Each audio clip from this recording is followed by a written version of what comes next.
Welcome to yet another edition of the Stats and Stacks podcast. For today, we're going over UFC Vegas 47, Strickland versus Hermansson. Last week, crushed it.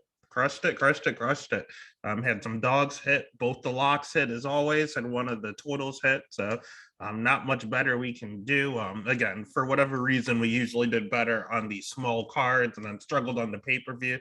That is completely flipped. We have been crushing the pay-per-view. So let's just hope we're just going to crush this whole year and continue the trend. So without further ado, this week's offering, I'll tell you what, I thought about doing a dry month this month and having no alcohol for a month. I don't know if I can continue that with this card coming up. We have a lot of okay fights, a lot of fights where you're going to need alcohol or a bet to be involved. So let's go ahead and just jump right into this fight card. Again, the very, very first fight of the night is one where you're probably going to need alcohol for. Here we have Malcolm Gordon as a plus 195 dog going up against the debuting Dennis Bonder. A lot of the over-unders were not placed on here for this particular fight.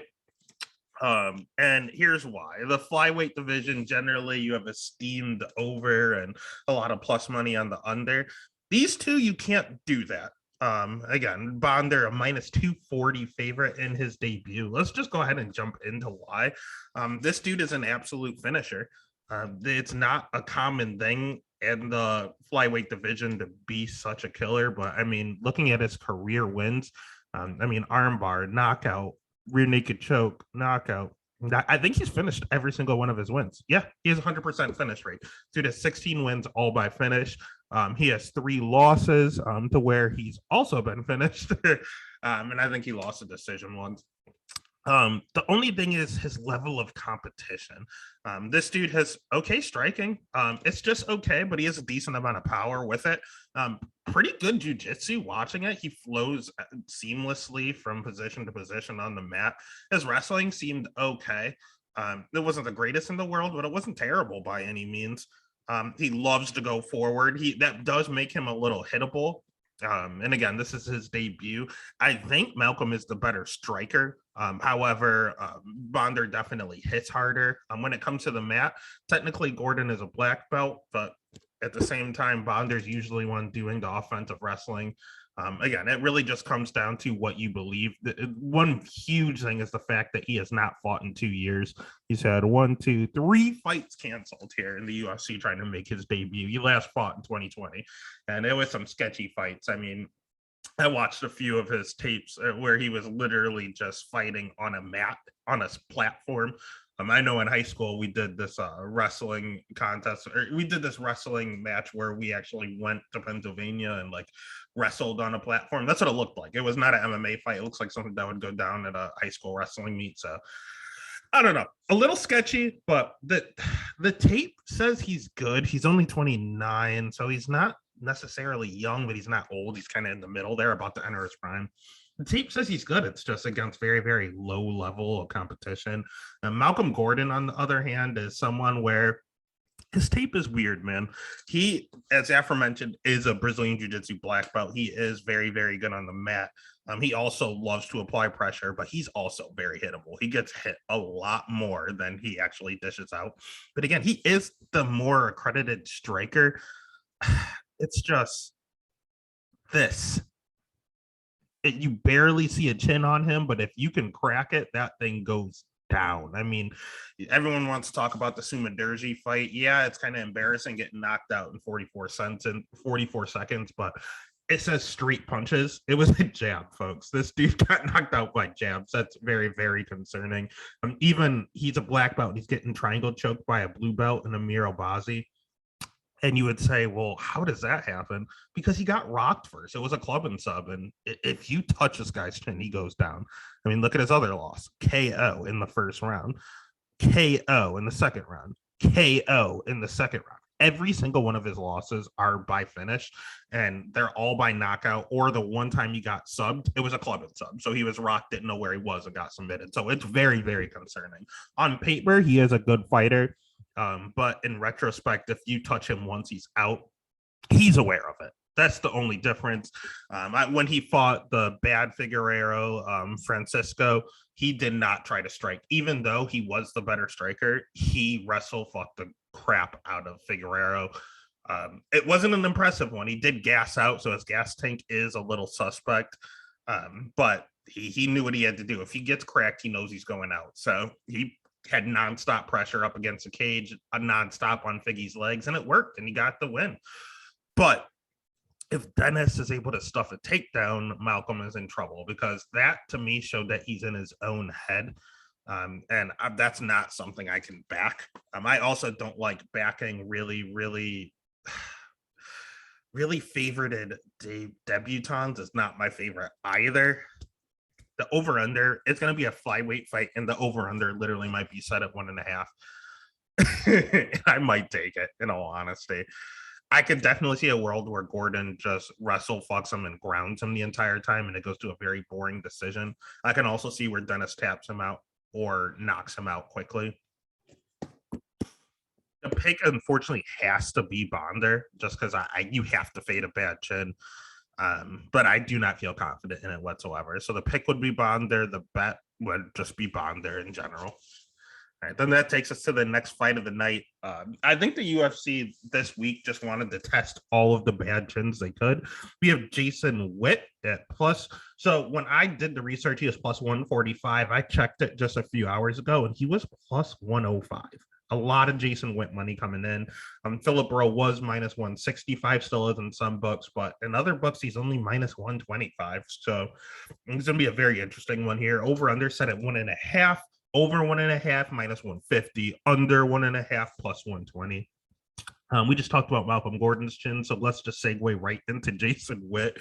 This dude is a wrestling powerhouse. This dude has a phenomenal blast double, great physique, just straight power. He is 35 years old, and that shows in his cardio. He does have a tendency to slow down. He doesn't completely gas, but he slows heavily, and he becomes extremely hittable. God, his jiu-jitsu is okay. But at the end, he's at Glory MMA, so him and James Krause are going to have a game plan here. I actually heard that he specifically asked for this fight. He handpicked Philip Rowe. But there are some disadvantages here, man. The dude has all the tools, except for probably the two biggest things you need to be successful in MMA, which is a chin and cardio. He has neither. So he has all the wrestling in the world, but if he gets cracked, he's in some serious trouble. That's why I liked him as a plus 145 dog. I did place a bet there. And the reason I did is because Philip Rowe, you want to figure out where his weak spot is. It's his wrestling. He's not a good wrestler. He's showing a 50% takedown defense in the UFC, but in all honesty, it's just not good. It could be. I like Philip Rowe. He has a 10-inch reach advantage in this fight. So, I mean, he knows he actually fights along. He's very lanky, and he will piece up. He will destroy Jason Witt on the feet. If he touches him once, he's out. But again, he has poor wrestling. He doesn't really have a sense of urgency watching his fight tape. I don't like that. When you get taken down and you have such a striking advantage, you want to get up. You want to get up and finish the fight. I wasn't really seeing that in the Orion fight. I really wasn't seeing that in the in the Gabe Green fight. He's sneaky good on the ground. He's going against Gordon Ryan and just other people in grappling competitions. He's good on the ground, and I guess he's losing these, but he's going against the best of the best there. And he's trying and he's doing his thing. It's just looking at his record here. He has a guillotine and rear naked chokes. Those are kind of like the basic. He's not. I don't know. If you're going for a guillotine right away when someone's shooting in on you, that concerns me. It's just not the best defense is a sprawl. If it's sitting there or you set it up, that's one thing. But the fact that he caught someone coming in on a takedown and he only has one of those, I don't like if that's your go-to sprawl as a guillotine, because we're seeing the evolution of wrestlers in the UFC, and they are not getting caught in that as often as you once would. Again, his jiu-jitsu's fine, his striking's fine, 10-inch reach advantage, but that wrestling, His cardio checks out. He has a lot of wins. When you look at it here, he has a lot of wins. He has one in round 3. He has a finish in round 2. He has some in round 1, so it shows power. A finish in round 2. When you look at Jason Witt's record, most of his losses, all of his losses, he's been finished. He's been knocked out or submitted in every single one of his losses. And majority of them are in round 2. So he starts off hot and then he fades and then you catch him. Philip Rowe is someone who starts off slow, and once you start to fade, he catches them. So it has Philip Rowe written all over it. The price tag is what brought me to Jason Witt, but now that it's evening out, I think I'm going to have to reverse course here. I mean, the dude's training at Fusion XL, so he's training with Jacare Souza and Rodolfo Fiera on a daily basis. He's pretty hittable, but Jason Witt is very hittable and has no chin. So I'm going to be done with this. The pick is going to be Rowe, and if money keeps coming in on Witt, there's no value anymore at plus 105. The bet would be Rowe as well. You don't touch the over under because that's basically picking a side. So pick is Rowe. The bet is going to be Rowe, but do not parlay that. I do think Jason Witt has the better route. I just can't trust him. Then that takes us to probably the greasiest fight of the night. We talk about debuting fighters that have way too big of a price tag. Jailton Almeida minus 410 in his debut up against Danilo Marquez. Over under set at 1.5. Straight pick of minus 115 across the board, over and under the 1.5 marker. And you're thinking, well, is this Jailton guy a killer or is Danilo that bad? Danilo is that bad. Danilo Marquez is not good. I know he's showing a 2-1 record in the UFC, but he's 36 years old. He has pretty good jiu-jitsu, but I think it's overrated in all honesty. He lost to Kennedy Njoku. He had his back for like 2 rounds. He was on his back. I know he was standing up, but like that just proves that he has zero wrestling. If you have someone's back, you take them down. Why were you on his back for 7 minutes? That's not normal. That's showing an incompetence in the wrestling department. His striking is irrelevant. I don't really recall seeing it. He just shoots for a takedown right away, or they'll even pull guard.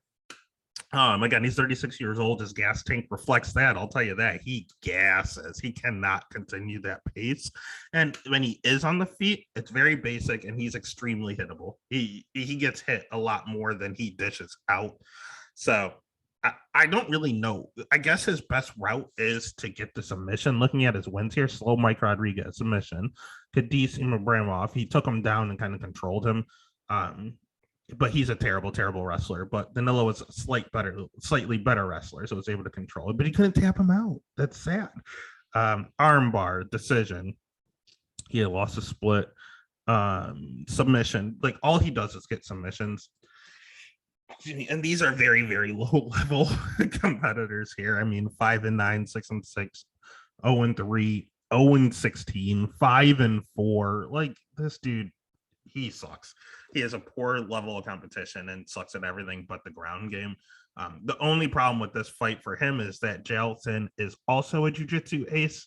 So if he doesn't have a jiu-jitsu advantage, which he might, if at the best, it's even. But I do think Jailton has a slight jiu-jitsu edge.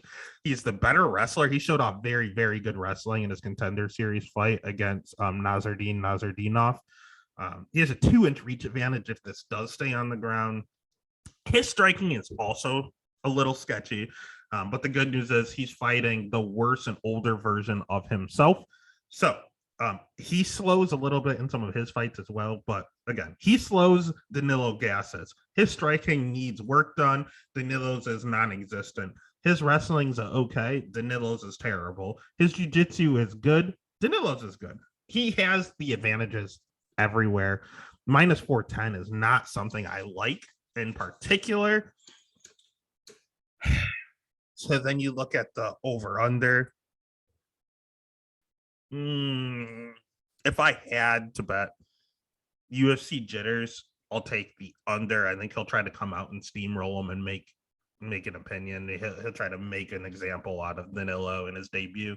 So the pick is going to be Jailton. The bet, minus 410 is no value, but if you want to throw him in some big parlays that he's probably the biggest lock of the night, there's just no value there. So if you're looking for value, I would take the under 1.5. All right, then the next fight of the night, we have Alexis Davis at minus 210 going up against Julia Stoliarenko. We have her at plus 175. Over under set at 2.5. Over 2.5 minus 265. Under 2.5 plus 200. Let's start with Alexis Davis. Her record is 20-11, but she's a lot better than her record shows. You have to look at the level of the competition. She's been in the UFC since the women's division was created. So, I mean, she's fought Sarah Kaufman, Ronda Rousey for the title, Jessica Ai, Liz Camouche, Shayna Baszler, Liz Camouche again, Caitlin Chukagian, Jennifer Maia, Vivian Araujo, Panny. I mean, she's fighting the best of the best at 135 and at 125. Yes, she struggled at 125, but she lost at someone that could potentially fight for the title soon, and two people that did fight for the title. So, I mean, those aren't terrible 125 losses. But then she came up to 135 again, and she got a win over Sabina Mazo, who people liked. I thought she was overrated. But again, she did her job. Then she fought Panny, and I had Panny as a lock. I thought Panny was the biggest lock of the card because Alexis Davis can't wrestle. She is a Brazilian Jiu-Jitsu black belt. She is great on the ground. She has okay striking, but she can't wrestle. So she's forced to either strike or she's forced to just hope that by happenstance it hits the mat. Panny is a great boxer and is not going to take Alexis down. She's not stupid. So I had Panny all over. Panny won the fight. But God, did Alexis Davis make that a close one. And I thought Alexis Davis got the nod, in all honesty. I don't know how the judges gave it to Panny, but Alexis Davis impressed me with her hands that night, and I can't say the same about Julia. So even though she's 37 years old, she is knocking on that door where she needs to let it go here pretty soon. Her chin's going to start to go. Her cardio is going to start to fade. She hasn't lost it yet, and her striking actually looked improved. She's hittable. Don't get me wrong. She gets hit more than she dishes out, but that's against this great competition here, against strikers and Caitlin Chukagian and things of the and Panny Kianza.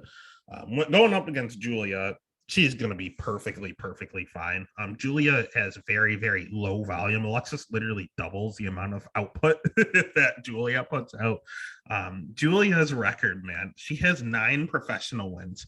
Check this out. She has a win via armbar, a win via armbar, a win via there's a decision in there. Armbar, a win via armbar, exhibition in the Ultimate Fighter, armbar, the fight before that, armbar.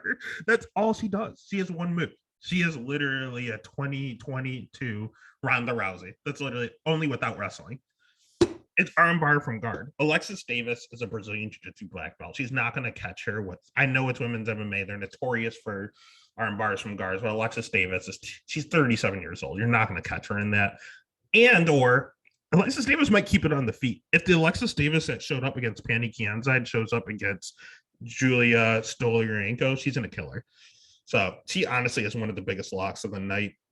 Julia hits kind of hard, but again, Alexis isn't someone you go out and knock out. So also Julia, if you recognize her, she's the one that kind of fainted during her weigh-ins 2 fights ago.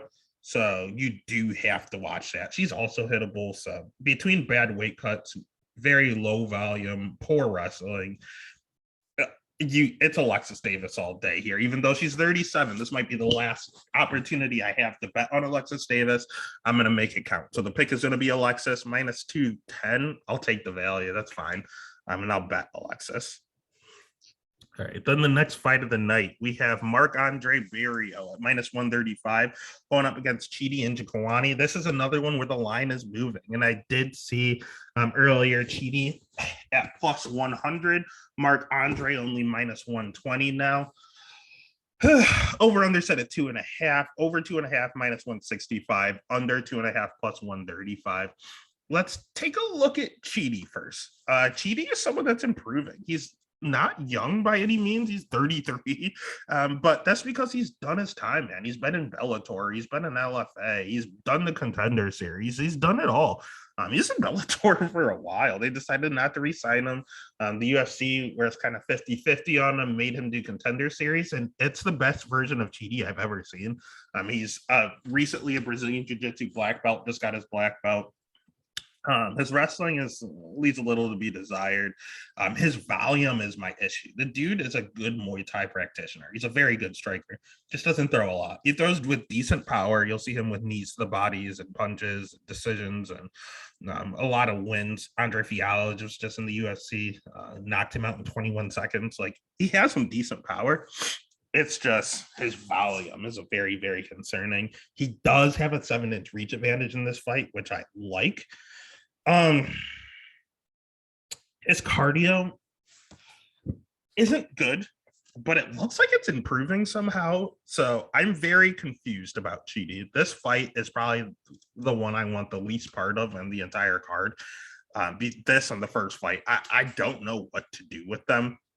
Because Chidi is just improving, and it's rare that you see improvements in cardio and that big of a jump in the ground game at age 33, but he's doing the damn thing.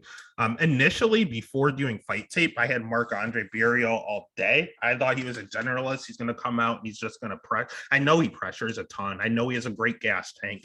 And in my head, he wrestled a little. He doesn't really wrestle. In all honesty, watching his fights, he doesn't utilize wrestling nearly as much as I thought he did. He uses his cardio, so that is going to be an issue with Chidi. Mark has pretty good striking, great cardio, goes forward nonstop. So you're going to see someone that tries to utilize pressure against someone that likes to fight at range but knows how to use their reach. So it's going to be interesting to see who has the advantage there. This jiu-jitsu is whatever. It's just okay. It's not good. It's not bad. I'd actually give the edge to Chidi there. But it's not as if Chidi's super active off his back. He does a lot of jiu-jitsu when he's on top, but again, he's not going to wrestle really. Maybe he will, I don't know. And Marc-Andre does have a performance-enhancing drug past. He looked absolutely phenomenal against Oscar Pichota. And the reason he looked so good is because he was on the juice. So he came back after that. He got a good win against Abu, who's just a power puncher. Dalcha, another power puncher, he got a good win there. And he's just breaking these guys. He always loses the first round and then comes in and just breaks people with that nonstop pressure and pace. Chidi is someone that historically has been broken, but Chidi 2.0 has been looking phenomenal. I don't know what to do with this fight. Initially, I was going to bet Chidi when he was like plus 120, plus 115. Now that he's like plus 100 and going on even money on some books, how the value is sliding over to Mark. God, the pick is going to be Chidi. I'm going to pick Chidi if I absolutely had to bet this fight. I think you can break Chidi, but I think he might be able to survive the 2.5. So I'd actually... Marc-Andre is notoriously someone that's durable. I don't think he's never been knocked out. And I think Chidi's improving cardio, debut. Give me Chidi as a pick. Give me the over 2.5 at minus 165 as the official bet. But I don't really want to touch this fight. All right, then the next fight is probably one of the better fights of the card. We have Hakeem Duarte at minus 180 going up against Mike Prezano at plus 155. Over under set at 2.5. Over 2.5 minus 225. Under 2.5 plus 175. We'll go ahead and we'll start with Hakeem. Mean Hakeem, man, he's good. He's very good. He's 12-2, but it's 2 losses. You have to see who he's losing to.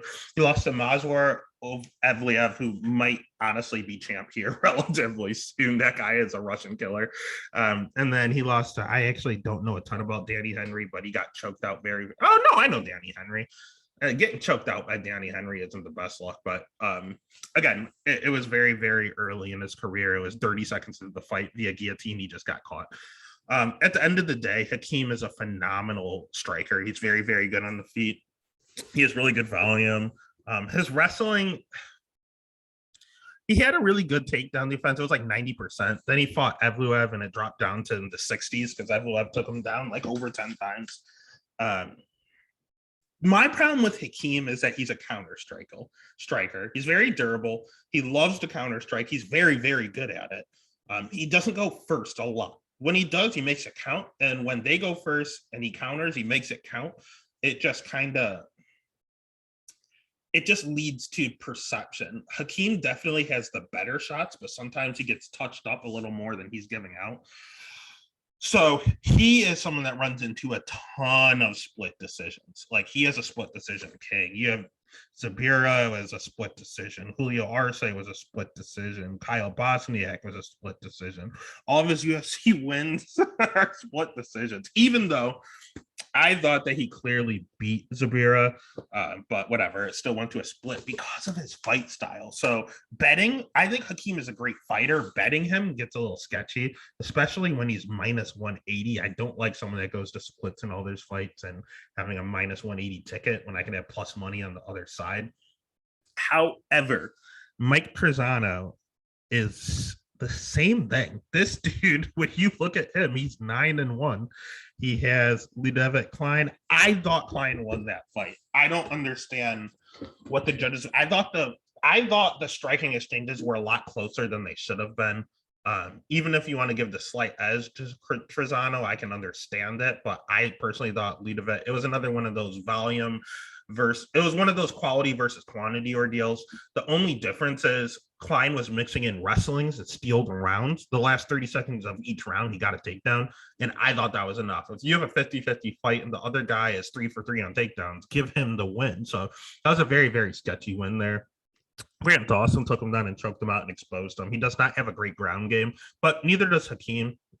Mike Prezano isn't going to come out and wrestle. Neither is Hakeem. This is going to be a stand-up war. But Luis Pena was a split decision. The Ultimate Fighter finale with Joe, split decision. So all of their UFC wins have been split decisions between both of them.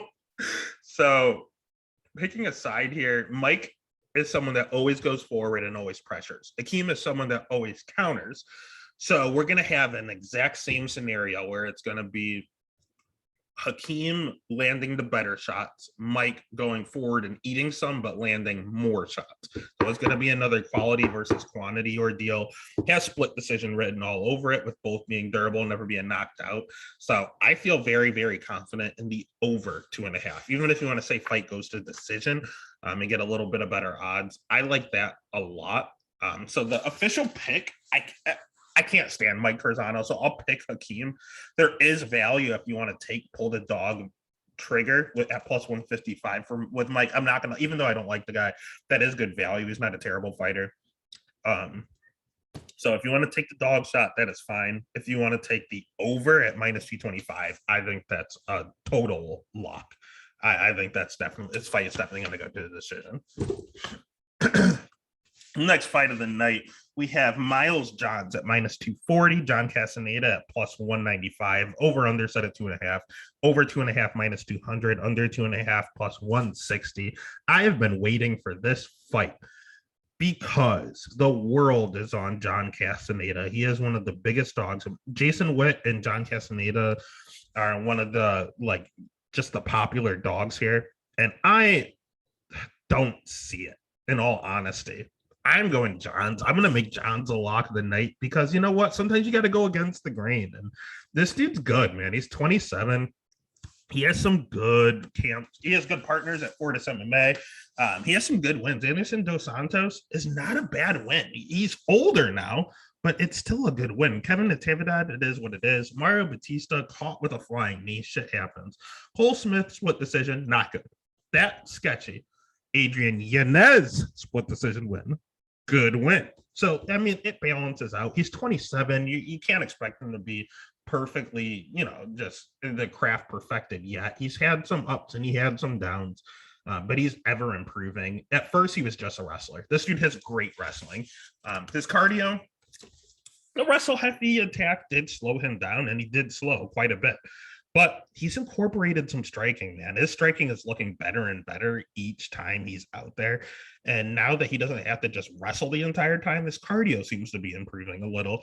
So again, he still always has wrestling in his back pocket, can always incorporate it. He had some serious leg kicks he was showing off last fight. He destroyed Dos Santos' legs. Again, good striking, great wrestling. Jiu-jitsu is on par. that's really all I had to say about him. I think he's ever improving. Again, he's 27 and you see improvements each and every time. So I get excited to bet this guy knowing that he's getting better and better. You can base it based on his competition. And this is the reason. I don't think it's more or less I love Miles Johns. I think he's good. I love seeing the improvement. But I'm fading John Castaneda. I don't think he's good.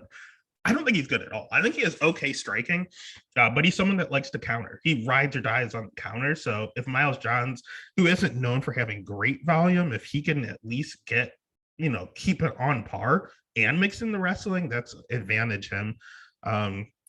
Castaneda's hittable. He's got hit a lot more than he's given out in the UFC. I know he fought Nathaniel Wood, who has pretty high output and is very, very good. I'm very high on Nathaniel Wood. But Eddie Wineland was winning that fight.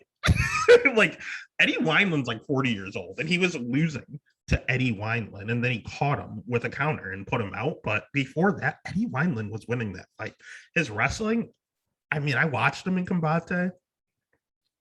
He wasn't the greatest. He lost to Jose Alday, who didn't even get a UFC contract. Alday's not bad in all honesty, but still, it's just his level of competition isn't the greatest. Gustavo Lopez, okay, that's a decent win, but I'm just looking at it here. He has a lot of come from behind wins, a lot of times where you can out volume him, and a lot of times where he just backs up and tries to counter. And I don't think you can do that in the UFC. I don't think that's going to work against someone if you keep backing up and trying to counter. What if they just take you down? And if you're concerned about the takedown that much as you're backing up, then you're leaving yourself open. So it's like, I don't like the style for Sexy Mexy John Castaneda. I don't like it for him. And I'm all over Johns here. I don't care what the public is saying. The pick is going to be Miles Johns. And I'm going to have to put my balls on the table and bet Miles Johns as well. All right. Then the next fight of the night, we have one of my personal favorites. We got Juicy J, Julian Erosa, minus 300. God, going up against Steven Peterson, plus 230. Over 2.5 is minus 130. Under 2.5, plus 100. We got to start with Juicy J just to get it out the way, because Juicy J he's excitement personified, man. This dude, great striking, great cardio. He has a 4-inch reach advantage in this fight, which I love. This jiu-jitsu is good, man.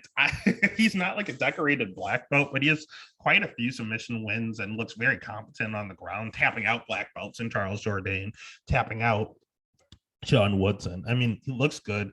It's the only problem, constant pressure. He is in your face nonstop. He will break everybody. The problem is, if he doesn't break you, it's because you broke him early, because this dude's chin is on par with Jason Witt and on par with Malcolm Gordon. It's not good. If you touch this guy, he's out. I mean, Sangwon Chu, knockout. Choi, knockout. Julio Arce, I actually saw live in Rochester, knockout. Devontae Smith, knockout. Bobby McIntyre, don't even know who that is. Knockout. He lost to Patty Pimblett, not the greatest loss. I think Patty's overrated. Oh my God, he's been knocked out all of his fights.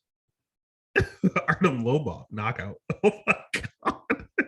He's so good. He's so entertaining. He's so much fun. But the dude, if he gets cracked the right time, you're going out. The good news for him is that he called out Steven Peterson. And I think one of the reasons Steven Peterson got called out is because he's very hittable himself. And he's not exactly a knockout artist. Yes, he has a crazy knockout win over Martin Bravo. Where is it on here? He beat there it is. Spinning back fist. Not normal out of him. You look at the rest of his wins. I mean, split decisions. He has some elbows there, but he took him down and ground and pounded him. Submission, decision. He has a knockout here on Ray Rodriguez. So he has a little bit of power, but it's just not like prominent. And it's not something that's carried over into the UFC. All really outside of that crazy spinning back fist, all of his knockouts have been on the regional scene. He's a Brazilian Jiu-Jitsu black belt. His wrestling's okay. I think the wrestling with these two is a wash. I think the striking advantage goes to Julian. The Jiu-Jitsu advantage goes to Peterson. But if Peterson isn't able to take him, he's not going to take him down and just tap Juicy J out. That's not how Juicy J loses.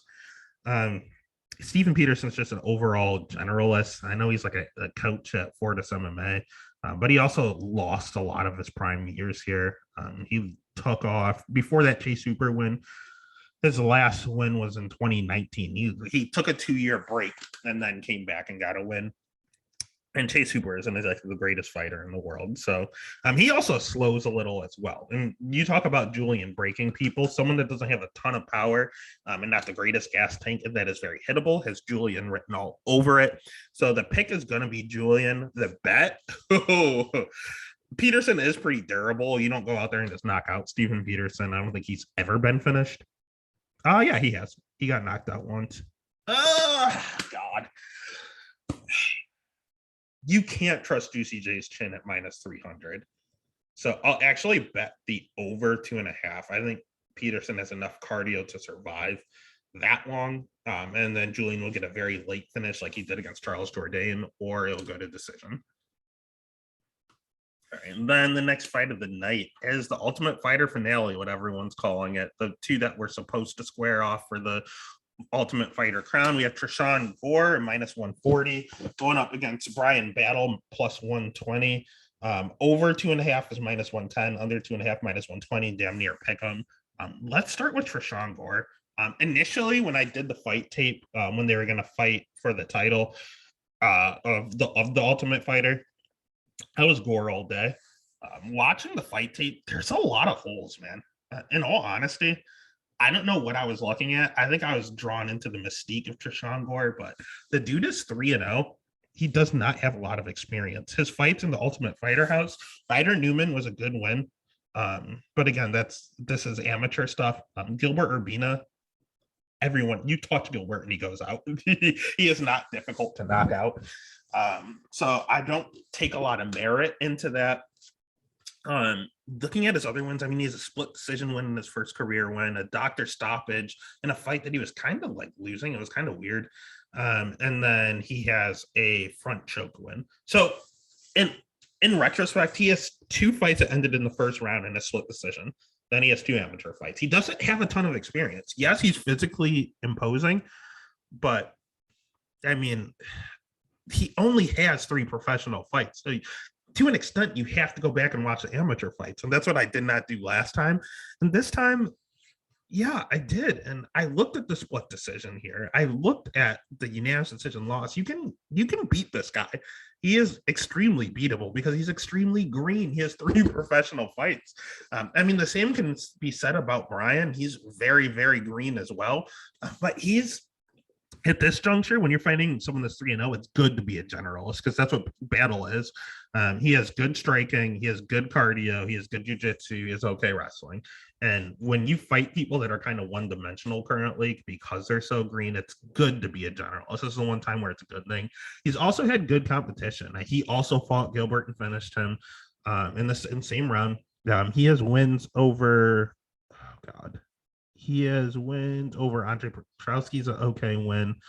In the amateur scene, Cody Brundage, good win. Ipa Kasagane, good win. Both of those guys are in the UFC. So his amateur, and he fought amateur for a while. Trishan did not. He has 9 pro fights. Trishan does not. So at that juncture, I'm going to take the experience and the person with more tools. So I'm going to take Battle here at plus money as the pick and the bet. You just have to go with experience in issues like this. All right, then the next fight, we have Sam Alvey going up against Brendan Allen, where we're not going to go experience. No odds on this one. It just got added. Brendan Allen is a training partner of Phil Hawes. Phil Hawes had to unfortunately pull from the fight due to injury. However, he's going to step right in, and this fight is at 205.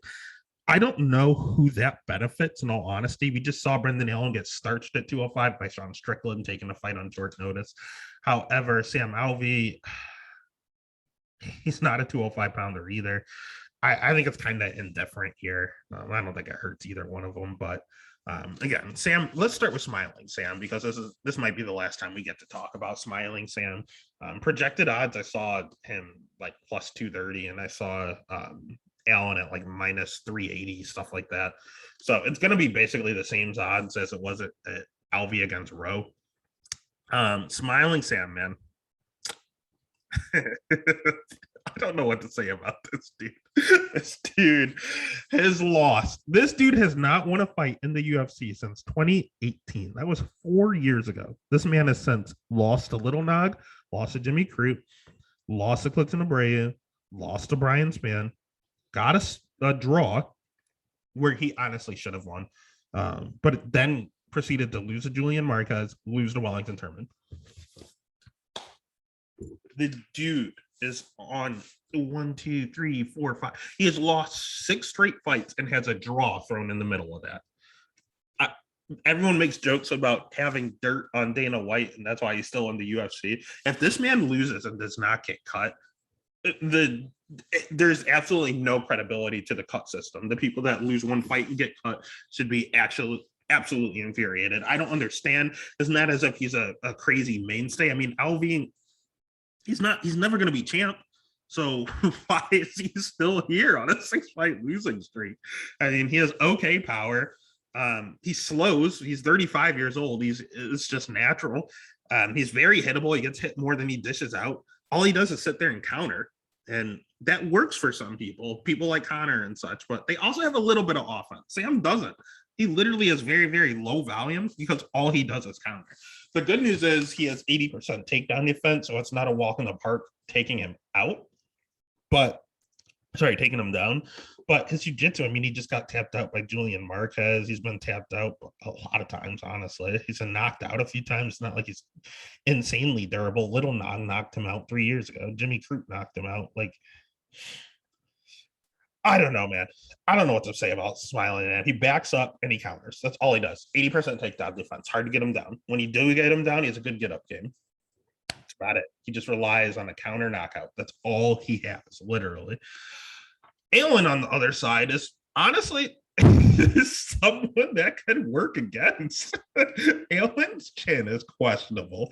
I know he has 5 losses. I know he's only 26, but he got not his last fight was against Chris Curtis and he got knocked out.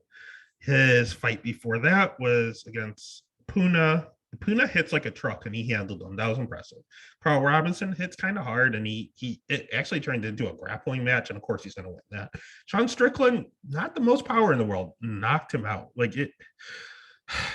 You can knock him out. Trevor Giles submitted him. Interesting. But at the end of the day, Allen has really good jiu-jitsu. That's what he's really known for. His striking is ever improving. It's very good now. He's at a good camp with Sanford. He's been training with Phil Hawes, so he's familiar with Sam Alvey, and he's in somewhat decent shape, I would guess. I don't know. His cardio's okay. It's not the greatest. He slows as well, but it's not like Smiling Sam's going to come and pour it on him. So even on late notice, I think the cardio is a wash. I think Allen has I think the striking's a wash. It's not a wash. Allen will hit him a lot more. He has a reach advantage. The pick is going to be Allen. I just can't bet him at minus 400 or whatever he is, just solely on the fact that all Alvey wants to do is exactly how Brendan Allen lost his last 2 fights that he lost. So I'd probably bet I might be tempted with the under, in all honesty. Whichever has that plus sign in front of it when it comes to the total, it's going to be set at 2.5. I know that. So whatever is above, whatever has that plus sign, I'm fine with either the over or the under. That's probably the way I would go. I have no idea. This fight just got booked. I don't know how they'll line this, but if that over or under have a plus, just take the plus money. All right. And then we're almost done here. The next fight of the night is actually the best fight of the night, in all honesty. It might be even better than the main event. We have Shavkat Rakhmonov at minus 225 going up against Carlson Harris at plus 185. Over under set at 185. Basically a pick 'em at over under 1.5, minus 120 to the over, minus 110 to the under. Let's start with Carlston. I like this guy a lot. He's one of these guys that had an unusual route. He's 34 years old. He's no spring chicken. He's 17-4. He has been just grinding on this Russian regional scene. And doing well, man. He was doing his thing. Even the fight before he got into the UFC is legendary. This kid is good. He was 14 and or sorry, he was 17 and 1. He went up against this kid. He might have been undefeated when he fought him. Either way, dude's very, very good. He took the fight on like 2 days' notice. He had to cut a ton of weight, cut 17 pounds in like a day and a half. Made weight, went out there and got a submission in round 2 against someone that's UFC caliber. So that was very, very impressive. You look at his losses, you can't knock him out. His striking's okay. He lost a split here. I mean, in all honesty, his striking is a little overrated in my opinion. I like Carlson. I'm probably going to bet Carlson, but his striking is most definitely overrated. He has pretty good volume, very good wrestling, good jiu-jitsu. It's just on the reason I say his striking is overrated is because he throws everything, but he only throws with intent with his right hand. He has this really awkward right hook. He like chops downwards. It's like a hook hammer fist combo, and he throws it with his right over and over and over until he clips you with it. And it has a ton of power. It generates a ton of power when he gets it. It's just he'll continually do that. And the other stuff he throws out there, he does have more than that. He has some tools there, but there's zero intent to hurt you. It's just that's all his other striking is, just setting up that really weird right hand he throws. But he catches people with it. And also he reminds you a lot of Corey Anderson with his wrestling. He's just nonstop, good cardio. Kind of looks like Corey a little, just light skinned and Jamaican. But his jiu-jitsu is better than Corey. So this kid's good, man. In all honesty, he's very, very good, very, very talented. It's just I can't really call him a kid because he's 34. I can call his opponent a kid because he's 27 years old and he's what people are deeming as the future. Dude is great striking. He has good jiu-jitsu, good wrestling, undefeated, low volume. Not a big fan of that. He definitely throws a lot less than Carlson, but not a. I don't know. He has good cardio, good takedown defense. And that's going to be key here because on the feet, I think I don't know. It's one of these where Shavkat's definitely the more technical guy on the feet. Carlson probably generates a little more power, but it's one of these guys that are straight technique versus someone that's zero technique and is just kind of wonky and unpredictable. So the feet is kind of a tie in my opinion. When it comes to the wrestling, Carlson's a better offensive wrestler, but Shavkat's wrestling defense is pretty good. So it could be a struggle for Carlson to take him down. When it comes to the cardio, I think it's a tie. When it comes to the jiu-jitsu, maybe a slight edge to Carlson, but it's pretty much a tie. And everything is just a tie. And for that reason, I mean, if I have plus 185, where I think it's an equal chance of winning, I'm obviously going to take the dog there. Just too much value at Carlson at plus 185. We'll probably never see him with that price tag again. God, I don't want to go against Shavkat, but Carlson's been fighting scary Russians for years. So I did see Shavkat get pushed against the cage quite a bit in his 2 UFC fights. I know he ended up finishing both of those fights and looking impressive doing so, but Carlson's not someone you just put away easily. So the pick is going to be Shavkat, but the bet plus 185 on a 50-50 fight. Give me the dog. Give me Carlson Harris, baby.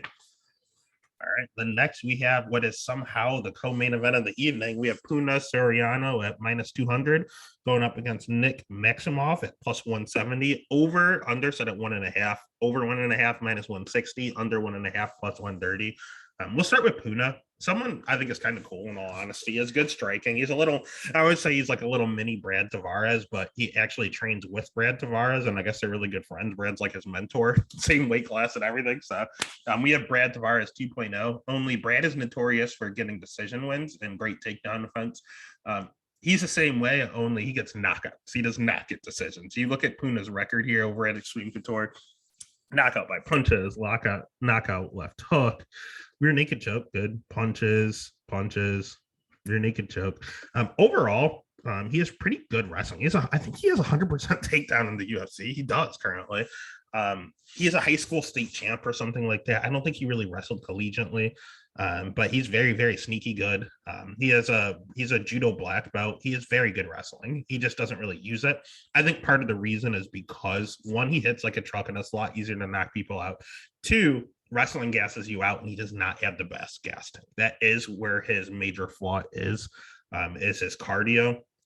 He slows a ton. He only has one career loss, and it was his last fight to Brendan Allen. So it'll be interesting seeing him bounce back. However, he did survive all 3 rounds. He just slowed a ton. But he has a pretty good schedule. Beat Dusko Tavorovich, fighting Brendan Allen, Oscar Pichota, Jamie Pickett. I mean, these are all UFC caliber guys, even prior to in Contender Series and such. So I like him a lot. I think he's going to be very good. It's just he really needs to work on that cardio. That's the only thing holding him back. Good news is he's fighting Nick Maximoff, who also has pretty sketchy cardio. I know he's only 7-0, so we don't have a lot to go off of. However, his Contender Series fight, everyone goes, oh, he fought at heavyweight. He's so impressive. I mean, the guy he fought wasn't exactly the greatest heavyweight I've ever seen in my life, and he gassed in that fight. While he was dominating that fight and still gassed. He is good wrestling. He also he did wrestle collegiately, but it was like D3, and honestly, that's like the same thing as a state champ. If not, it's the same thing. Otherwise, he has pretty good subs. Like you saw in the picture, he does train with the Diaz boys.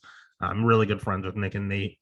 However, his striking leaves a lot to be desired. His striking is not good whatsoever. It's hard to see any of it. He doesn't throw much. He shoots doubles right away. But the few moments I saw him striking, it did not look good. A very low volume, and he also has a tendency to slow tremendously. Even his UFC fight against Cody Brundage, I know he said that was short notice, and that's why. But I mean, he gassed in his Contender Series fight, and he gassed in another one of these fights I watched. I don't remember which one, but he started to look a little tired there. It had to be the one in the second round. Where he got a finish, but yeah, it just looks like his cardio isn't up to snuff. He's very, very hittable, but he does have a 4-3 advantage, which is nice, and try to keep him at bay, and he kind of dictates where it goes. But if their gas tank is the same, I am going to have to take Soriano here. I don't like the odds at -200 for Puna. Over under being set at 1.5 is kind of weird. Obviously, Nick has never been knocked out, but he hasn't fought anybody. Literally has not fought a single soul. So, I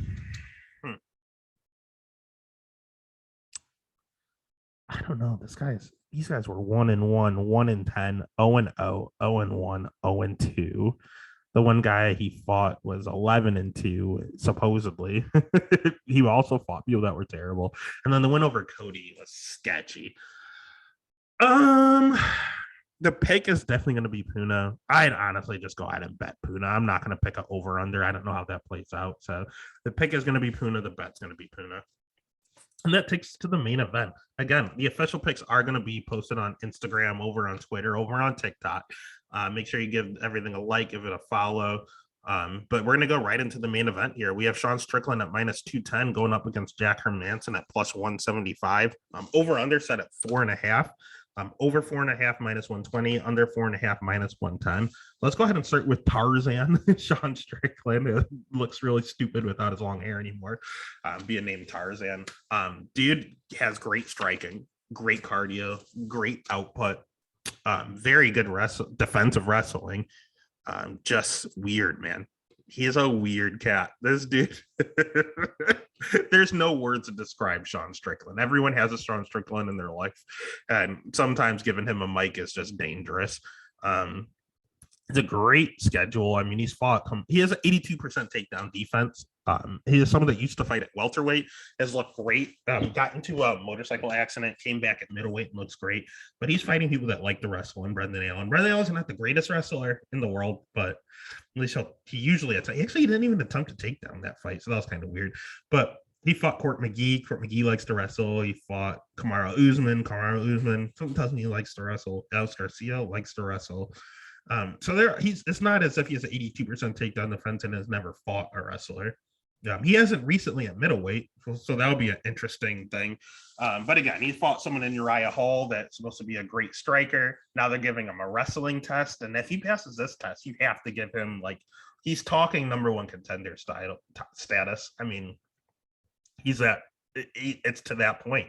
Middleweight's kind of depleted at this point. I mean, you can fight someone like Marvin or Costa, but Costa for whatever reason only wants to fight Marvin again. It's kind of weird, but yeah, man, I think Sean is, everyone has the same perception of Sean Strickland. Very odd guy, don't like him at all, kind of dirty, very good. Nothing you can do about it. The dude's talented and you can't ignore it. Jack on the other side is someone I love at middleweight. I realize he'll probably never be champion, but I do like Jack a lot. Very, very well-rounded. His striking initially wasn't the greatest, but it's ever improving. You just see it getting better and better every fight. The best it ever looked was up against when he fought Souza. He looked phenomenal on the feet. He is very good wrestling. It's underrated wrestling.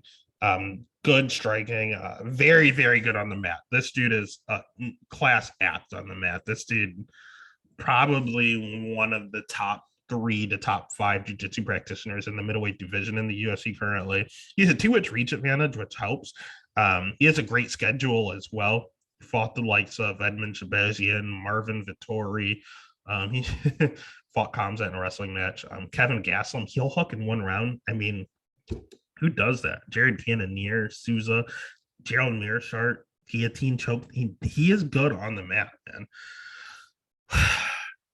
My only problem with him is that he can get backed up and overwhelmed on the feet. Yes, he's getting better. Yes, he looks good on the feet, but he's looking good against like people that also aren't the greatest strikers, like the Souzas and the Gerald Mearsharts. Yeah, he looks good on the feet there, but they're not known for their striking. They're known for their ground game. So I think he's one of the best generalists in the division. He's good everywhere, but you can overwhelm him on the feet, especially his last fight against Edmund. I had Jack Hermansson as a lock that fight, and he scared the shit out of me because Edmund gave him everything he could handle until Edmund does what Edmund does, which is gasses. This dude, he was getting backed up and tore up on the feet, and it kind of concerned me. And I want to go Jack. I think Jack has a chance of winning this fight, but 82% takedown defense. No, he hasn't shown it at middleweight yet, but this dude's cardio, Sean Strickland's is good. Jack's is pretty good as well. So they both have good cardio. It's just that striking advantage, that wrestling. It's all going to come down to if Jack can get the takedowns, and I don't know if he can do it for 5 straight rounds. So the pick is going to be Sean. And the bet, honestly, would probably be Sean as well. And that is UFC Vegas 47. Again, make sure you give everything a like, a follow. Let's go ahead, pay attention, and get some money. All right, let's crush it.